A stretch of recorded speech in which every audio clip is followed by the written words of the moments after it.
Mesdames et messieurs, nous sommes entrés en grève officielle le 13 juillet 2020. Monsieur les journalistes, notez-le. Premier point, c'était la régularisation des situations administratives. Là, dans cette assistance, il y en a encore beaucoup qui doivent les régulariser. Nous sommes là. Nombreux, hein. Il y a le problème de paiement de la prime, c'est un acquis. Nous devons trouver la solution définitive. Et nous sommes fatigués des commissions.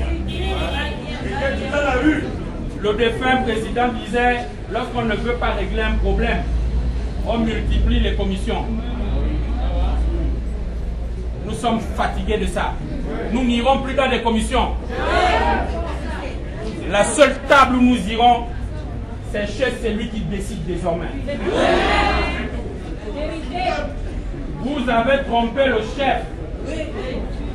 Vous l'avez trompé. Et mesdames et messieurs, souvenez-vous, on vous l'avait dit ici, que ces décrets-là portaient les germes de leur propre destruction. Nous y sommes. Mesdames et messieurs les ministres, désolé de vous le dire, nous sommes fatigués de votre discours. Le président n'a pas besoin de bruit pour le moment. Il est en train de récupérer. Oui, nous allons faire le bruit pour que le président prenne des bonnes décisions.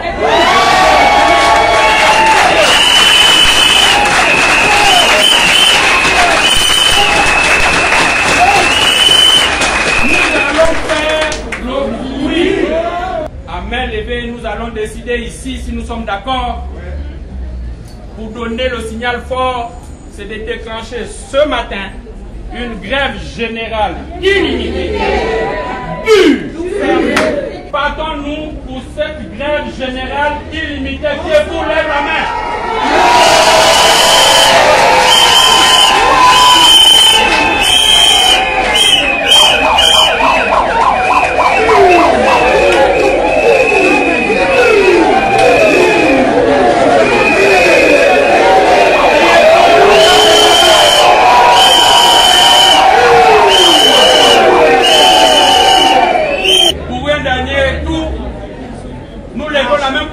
Oui à la grève générale.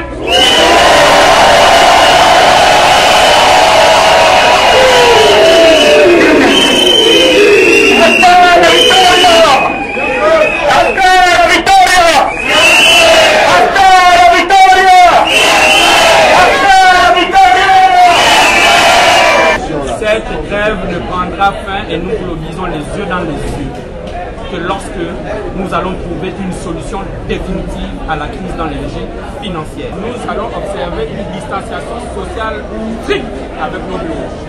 Que voulez-vous que les agents qui subissent les conséquences de ces paiements aux lance-pierres puissent savoir? C'est le gouvernement qui a lancé la grève dans les régimes financières et le gouvernement est entièrement responsable de la démobilisation des agents des régimes financières.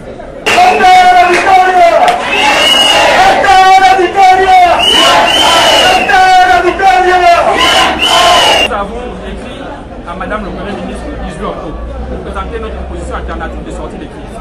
Elle n'a pas réagi. Nous avons déposé le préavis de grève le 15 novembre. Personne n'a réagi. C'est lorsque nous faisons l'annonce d'une grande assemblée générale qui inévitablement devait déboucher sur ce que vous avez vu, la décision de grève générale illimitée, qu'on nous envoie un courrier le 23 pour dire réunion du comité de coordination qui ne s'est jamais tenue. De qui se moque-t-on?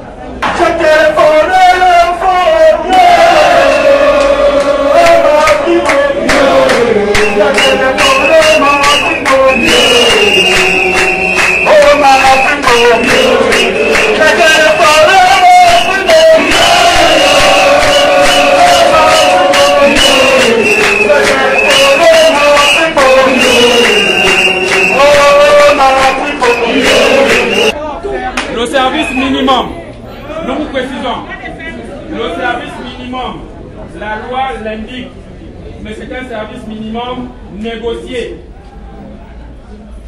La hiérarchie doit s'asseoir avec les partenaires sociaux pour négocier.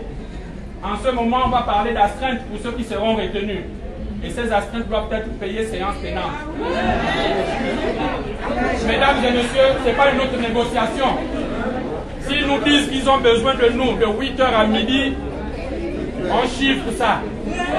Ce n'est pas payé la fin du mois. Ce n'est pas payé la fin de la semaine.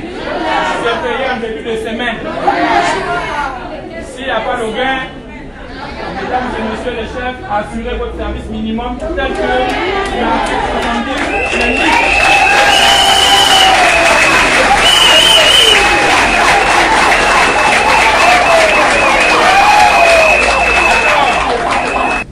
L'audit a démontré qu'il y a des morts, les retraités, les décédés, les doublons, les triplons. Il faut nettoyer le fichier. Et en nettoyant le fichier, on avait des économies de plus d'1,6 milliard. Ce qui ramenait l'enveloppe à un niveau soutenable. Ils font fondre nos acquis sociaux pour préserver leur train de vie exorbitant, au détriment de la force de travail des agents, des mamelles de l'État. Donc, mesdames et messieurs, celui qui n'a pas encore pris conscience que nous sommes en train de parler d'ablation des mamelles de l'État, qui va engendrer nécessairement une disette nationale, n'a pas encore compris le sens de notre combat.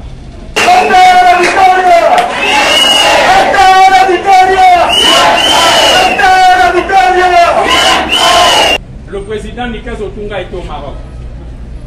Nous sommes allés faire un benchmarking. Au Maroc, ils se moquent de nous. Ils n'ont de seule richesse que les services. Ils nous ont posé une question qu'on ne pouvait pas répondre, tout compte but. Comment ça s'est fait qu'au Gabon, pour 1 million d'habitants, vous ne puissiez pas trouver des solutions pour les régies financières? Tenez-vous bien, les agents des impôts au Maroc, additionnés à ceux des douanes, sont 3 fois ou 4 fois supérieurs aux nôtres de toutes les régies confondues. Mais leur système est solidement bâti sur les casses, comptes d'affectation spéciale. Il n'y a que 2 régies pures au Maroc, impôts, douane.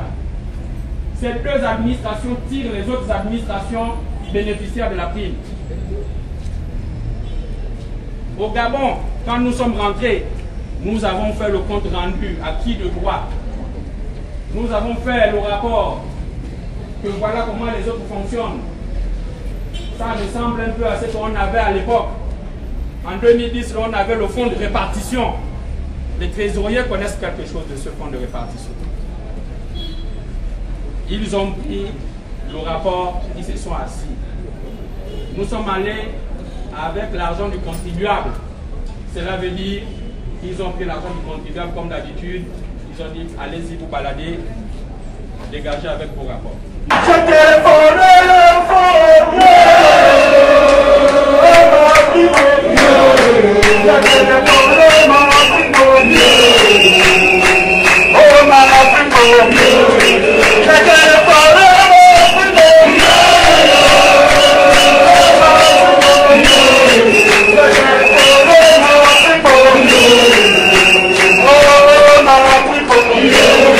Comment comprendre que des mamelles de l'État qui vous écrivent, qui vous saisissent pour dire attention, Madame Roboti, ministre de l'économie et de la relance, il y aura une forte démobilisation qui va négativement impacter sur le budget de l'État, vous puissiez être insensible, indolent, complètement indolent. Aucune levée des grèves ne sera acquise si les solutions pérennes et durables ne sont pas...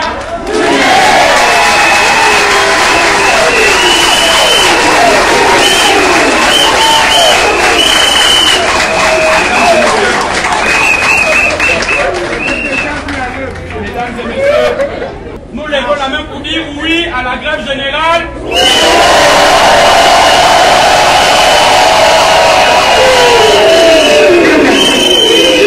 ¡Hasta la victoria!